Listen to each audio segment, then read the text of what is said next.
hello, and welcome to the summer edition of the 15-ish minute coffee chat. I'm Anna Larson, owner of Nomad About. And I'm Selena Conmackey of How Oldly Socially Inspired. We are your hosts, and we are thrilled to have you here.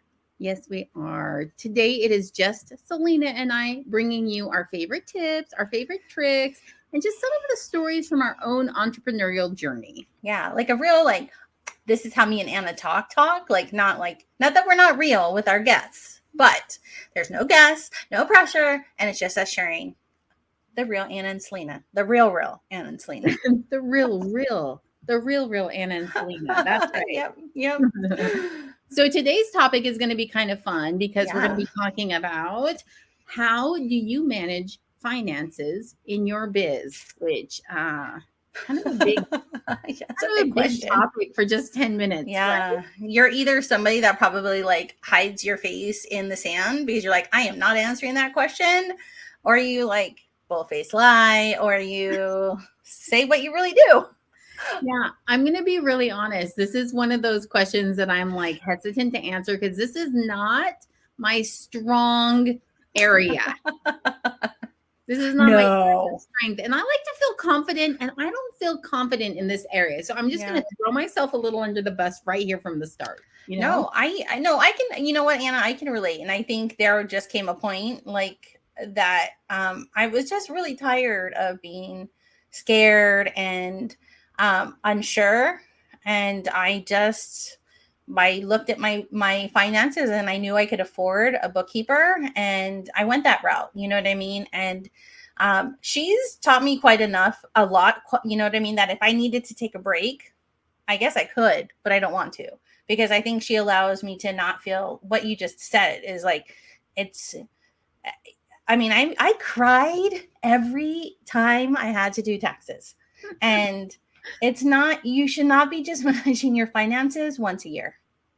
Yeah, that's the truth. And that's really what I did. I wasn't looking at my expenses so that I could make adjustments every month, right? Because you just get so busy with all the things that you do. And I don't know. So that's, Yeah. So on the DIYer side, let's talk about that. On the DIYer side, I actually have on my calendar a reoccurring appointment for myself at the end of every month to go over my finances.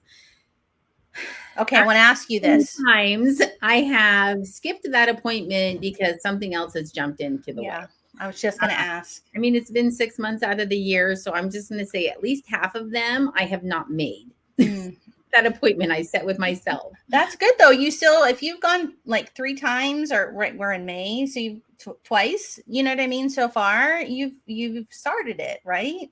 Absolutely. And I think that's part of the struggle, right? Is for in my head, sometimes I can rationalize oh, but I only have X many number of clients right now. It's not so much about how much I'm making, but it doesn't feel like it should be such a giant load that I couldn't just manage to track those invoices that I'm personally sending out anyway, all on my own. But let's be real though. It's not just about the invoices that you're tracking. It's about the expenses and paying of stuff. It's about paying your estimated taxes every quarter. That's 4 times a year, and what that amount should be. I mean, it's not, when you run your own business, there's so much more you have to do for each component, right? And you don't realize that until you start running your business. I was like, I got my paycheck today. I'm happy. That is it. And I would put it in the bank, and that was it. 25 years of being employed by someone else. And now it's it's different. So Anna, I kind of get it. It isn't just invoices, girl. So I can see why for you too, right? To say, hey, but I think for a DIYer, and look, I did that for the first couple of years, but I realized what it did to me. I cried. It made me cry, So, okay. So let's just again, what do you use? Do you use what CRM do you use? How do you manage? Where do you go those 2 times? Where do you go to kind of reconcile things for yourself? My reconciliation happens in Dubsado, and I've set it up in Dubsado so that it follows the guidelines that the IRS has, right? Like my categories are all the categories you're going to get in the IRS forms you have to fill out. Yeah. all of that kind of thing, just so I can make sure that when I am performing work for someone else, that it's Yeah. really categorized with Nice. my CRM. So that was one big step for making sure that things became just a tiny bit easier. Because those first couple of years when I had to go back in and be like, where does this fit? Where does this fit? That was a really long learning process. Yeah. Never want to ever repeat again in my entire life. And I totally thought you were going to say, like, I put it in the categories that makes me not cry as much. Like, I really thought that's what you were going to say. It does make me not cry as much. How about that? No, I get it. I'm kind of curious too. Like when we, like, when you talk to others, like, I know it's the summertime, right? So does your business pause? And so you don't have to worry about that. And like, what do you do? Like, I mean, I don't, so it's not a question, but, I think, for the non-DIYer where you have invested in a bookkeeper or a CPA, still make sure you're communicating with them so that you can read those P&Ls that come your way. So you can be like, whoa, did I actually have that expense? Like, I did not notice that going through my business account. You know what I mean? So I don't know. And I do look at it every time I get it every month. And it keeps me accountable to myself. So I don't know. I think the main point, Selena, is that you can't just turn a blind eye to what's happening financially. Yeah. Right. I mean, you really do have to have at least an overall general idea of where you're at. Yeah. Can you afford these services? Can you not afford these services? Do you need to bring on another client? Can you skip another client and have a little bit of a summer break? Yeah. Is your business financially where you want it to be? Are you setting goals for yourself? Like that's a big one. As far as like managing finances, and that's something we should just talk about really quick. Yeah. So at the beginning of every year, Selena and I do a little retreat where we go hang out together and we set goals for our business and individual goals for our individual businesses. But then because we also work together so much, we also have joint ones as well. But one of the things we talk about is what percent increase do we want to make in profitability this year? Yeah. Right? Like, what does that look like for us? How many more clients? What does that mean? Yeah. How much more work? How much more time? Is there ways to streamline that process? And that goal setting session has been a huge help in managing my business finances and staying on top of it.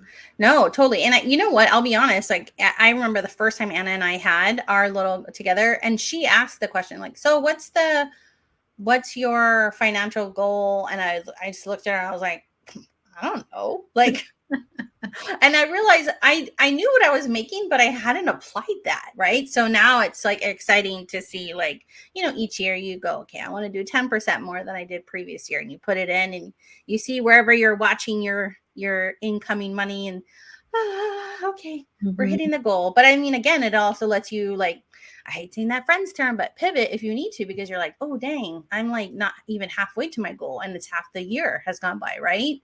Yeah. So, and it's nice too when you have some longevity and tracking some of those things, you can look back with some realistic eyes and say, okay, so this is a realistic goal that I could make. And one client at $1,000 more per month will get me to X% more. So this is what I need to do to reach that. And it gives you some real tangibles, which I think are important because finances are a little scary. And if you stick your head in the sand, it's easy to just keep running your business, but you might regret it. I know. The IRS comes knocking on your door and you're like, oh, hello. Like, no, I don't live here. I'm Denise. I don't know of an Anna Larson. You must have the wrong address. I have my No Mad About shirt on and be like, no, I don't know what you're talking about, right? Oh my gosh. Okay, well, we are ending kind of the end of this episode. So Anna and I want to close it out, but I think, let us know in the comments. How do you manage your finances? Are you a DIYer? Do you have somebody that helps you? We're just kind of curious. We are by no means any experts, but we know a lot of people we could forward you over to if you ever have questions. We just know what we do. Absolutely. And how we do it. So happy summer. I hope you're swimming in a pool, floating with a cocktail in your hand. I guess, Anna, we'll catch them on the next episode. We'll catch you on the next episode. Looking forward to seeing you there. All right. Aloha.